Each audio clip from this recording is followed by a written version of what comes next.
Ama, Anak ng Diyos, Espiritu Santo. Amen. Hello, magandang umaga sa Pinas at magandang gabi sa man sulok ng mundo. Cloris TV aka mga kaderek, andito po si Father Neil, kasama po natin at pupunta po tayo sa Tagaytay West Hotel, Batangas, Padre, no? Mga kaderek, samahan niyo po kami ni Father Neil sa aming pagpunta sa Tagaytay. Andun na po yung mga kasama namin nauna, sa ngalan Anak ng Diyos, Espiritu Santo. Amen. Hello! Hello mga kaderek, andito naman po tayo sa pagpapatuloy po ng ating kwento sa El Filibusterismo. Ay ipagpapatuloy po natin yung kwento sa Cubierta. Mga kaderek, sana po ay may matutunan kayo sa aking kwento, nang sa gayon ay makakapulutan niyo po ng aral yung aking kwento. Ang prailing payat at maruming si Pari Salvi ay nagpatuloy sa gitna ng katahimikan. Hindi ibig sabihin ito ay walang gaanong katwiran na tulad kay Pari Carmona. Paring mukhang altulyero, ang sama ay nasa lawa. Mangyari wala ni isa mang maayos na lawa sa lupaing ito. Ang sabad ni Doña Victorina. Nagkatinginan ang mga nag-uusap, ngunit mabilis na sumagot ang mag-alahas na si Simeon. Ang lunas ay napakadali. Sabi niya, may puntong Ingles na may halong Amerikano del Sur. Nagtataka kung bakit wala ni sino mang nakaisip nito. Lahat ay napatingin sa kanya. Ang mag-aala sa isang lalaking matangkad, matipuno at may kayumangging kulay, nakasuot ng damit Ingles. Maputi ang buhok, taliwas sa kanyang maitim na balbas na napakatingkad ng kanyang pagkamistiso. Lagi niyang suot ng isang malaking salamin na kulay asul at tumatakip sa malaking bahagi ng kanyang mukha. Dahil sa kanyang suot na salamin sa mata ay nagmumukha siyang bulag. Nakapanimbang at nakabuka ang dalawang paa at nakapamulsa ang kamay sa tsaleko. Ang lunas ay napakatali at walang gastos na malaki. Sinasabi sa lipunan na Maynila ang lalaking ito ay siyang nakapangyayari sa general at ang lahat ay nagpapalagay na ang lunas ay malapit ng maisakatuparan, pati na ni Don Custodio ay napalikat. Sinasabi sa lipunan sa Maynila na lalaki ay nakapangyayari sa general. Umukay ng isang matuwid na kanal buhat sa bunganga ng ilog Pasig hanggang sa labasan na daraan sa Maynila. Magbukas ng isang bagong ilog at sarahan ang lupa. Mapaikli ang daraanan at may iwasan ang pagtaas ng buhangin na nagiging sanga sa ilog. Nakalito sa lahat ng panukalang ito. Isang panukalang Yankee, ang puna ni Ben Saib na nais mabigyang kasiyahan ni Simeon. Lumagi ng mahabang panahon sa Amerika del Norte ang mag-aalahas.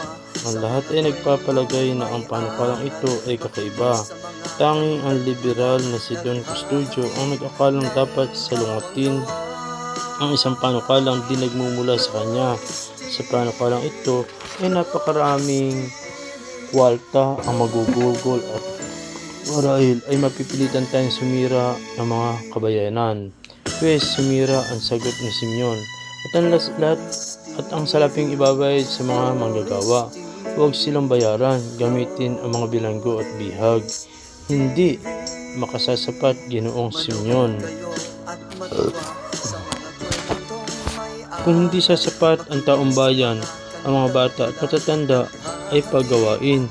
Sa halip na 15 araw ng sapilitang paggawa, ay pagawin sila ng 3, 4 o 5 buwang ukol sa pamahalaan. Bukod dito, pilitin ang bawat isa na magdala ng pagkain at kani-kanilang kasangkapan. Nasisindak na luminga-linga si Don Custodio upang tingnan kung may nakaririnig na Indio. Sa kabutihang palad, ang naroon ay mga magsasaka at 2 timotel na waring abalang-abala sa gawa ng palikulikong ilog. Ngunit Ginoong Simon, huwag ninyong lukuyin ang inyong sarili. Don Custodio, ang patuloy ni Simeon sa ganyang paraan lamang na isa sa katuparan ang malaking piramid ng Ehipto, ang lawang Moeris at ang Coliseo sa Roma. Lahat ay ginawa sa pamagitan ng latiko ng pamahalaan. Ginoong Simon, Ang mga ganyang paraan ay maaaring magbunga ng paghimagsik. Ang puna ni Don Custodio. Nag-alsa na ba kahit minsan ang bayang Ehipto, maging ang mga bilanggong Hudyo laban sa mapagkawang-gawang si Tito? Nabasa ba ninyo ang kasaysayan ni Don Custodio na muntik nang makalimot sa sarili? Ay tumugon, ngunit ang mga kaharap ay hindi taga-Ehipto ni Hudyo. Ang lupaing ito ay hindi miminsang naging magsik laban sa sapilitang paggawa ang duktong ng Dominico. Matagal na ang panahong yaon ang tugon ni Simeon na tumatawa ng tuyot. Ang mga pulong ito ay hindi na muli maghihimagsik. Bigyan man sila ng maraming gawain at patawa ng matataas na buwis. Di ba ninyo pinupuri sa aking parisalbi? Ang tanong niya sabay baling sa payat na Franciscano. Ang bahay at ang pagamutan sa Los Baños na ngayon ay kinaroroon ng kanyang kamahalan ay mula sa sapilitang paggawa ng mamamayan doon.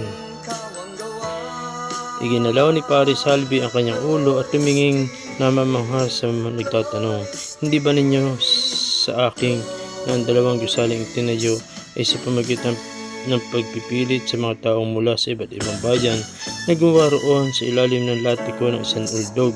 Malamang na ang Puertel o Puerte del Capricho ay itinayo.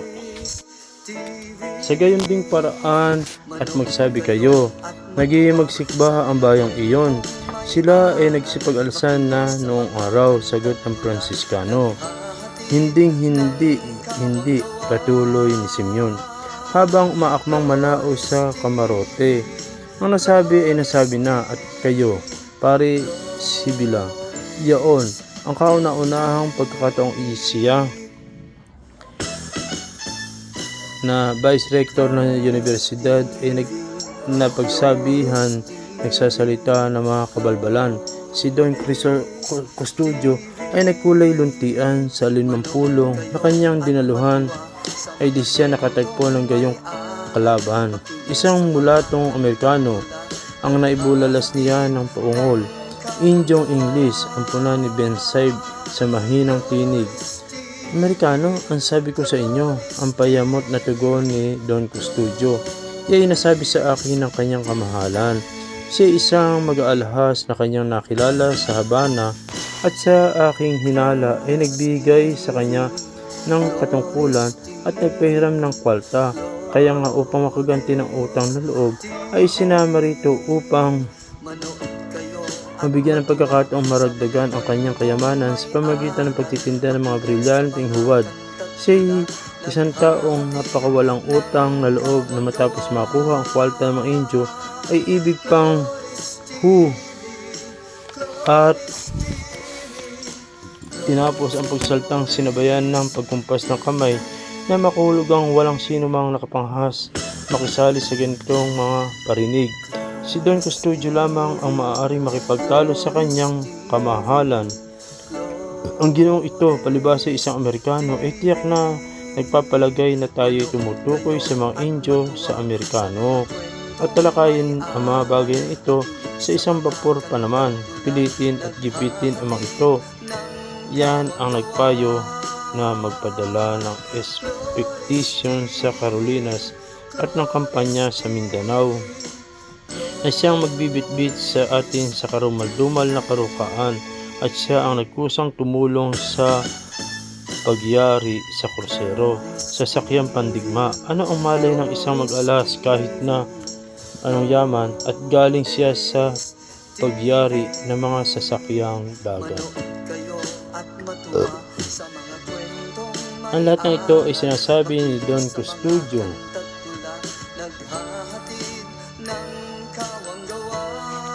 sa pilit at tinig para sa katabing si Ben Saib. Ang kanonigong si Pare Irene ay ngumiti-ngiti ng isang ngiting may pag-anilangan na halos ikunukubli sa pamagitan ng kamay na hinihaplo sa kanyang ilong. Sinasabi ko sa iyo, Ben Saib, ani Don Custodio, samantalang inaalog ang bisig na manulat ang lahat ng sama. Ito ay namumula sa hindi pagsasangguni sa mga ginoong naninirahan sa lupang ito ng mahabang panahon.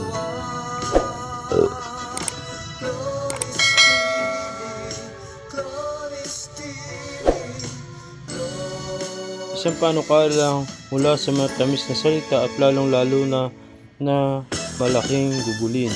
May mga halagang walang putal, nakasisilaw at tinatanggap kaagad. Ganyan nga marahil ang sa palagay ni Ben Saib ay dapat niyang sinagot bilang isang mamahayag. Tingnan ninyo, bago simulan ang mga gawain sa daungan, nagharap ako ng isang tunay na panukalang walang gastos, kapakipakinabang, matipid at maisasigwa upang linisin ang mahabang gulod-guluran ng buhangin sa Laguna. Barra de la Laguna. Hindi ito pinagtibay sapagkat wala nito sa lawa.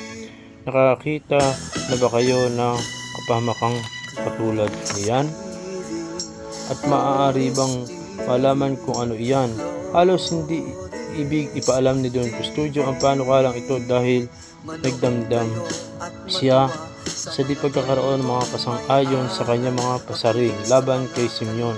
Kapag walang panganib ay ibig ninyong ako'y magsalita, at kapag mayroon namang ay di kayo kumikibo. Yan ang kanyang sabihin. Ngunit mawawalan siya ng isang mabuting pagkakataon at ang panukala yayamang di maaaring isagawa ay maipaalam at mahangaan man lamang. Nakakita na ba kayo ng mga pato? Sa palagay ko, nakabaril kami ng mga iyan sa lawa. Ang sagot ni Ben Saib, hindi ako tumutukoy ng mga patong bundok. Tinutukoy ko ang mga maaamo, yung inalagaan sa pateros at sa pasig. At nalalaman ba ninyo kung ano ang kanilang kinakain? Hindi ito nalalaman ni Ben Saib.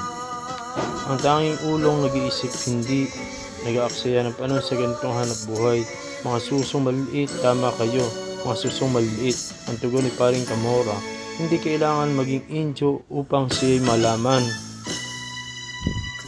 Tama nga, mga susong maliit. Ang ulit ni Don Custodio na iginalaw ang hintuturo. At alam ba ninyo kung saan kinukuyuha ang mga susong maliit na yan? Ito hindi nalalaman ng ulong nag-iisip. Mga kaderek, dito po natatapos ang kwento ng Cubierta. Bye-bye! Wala na, finish na.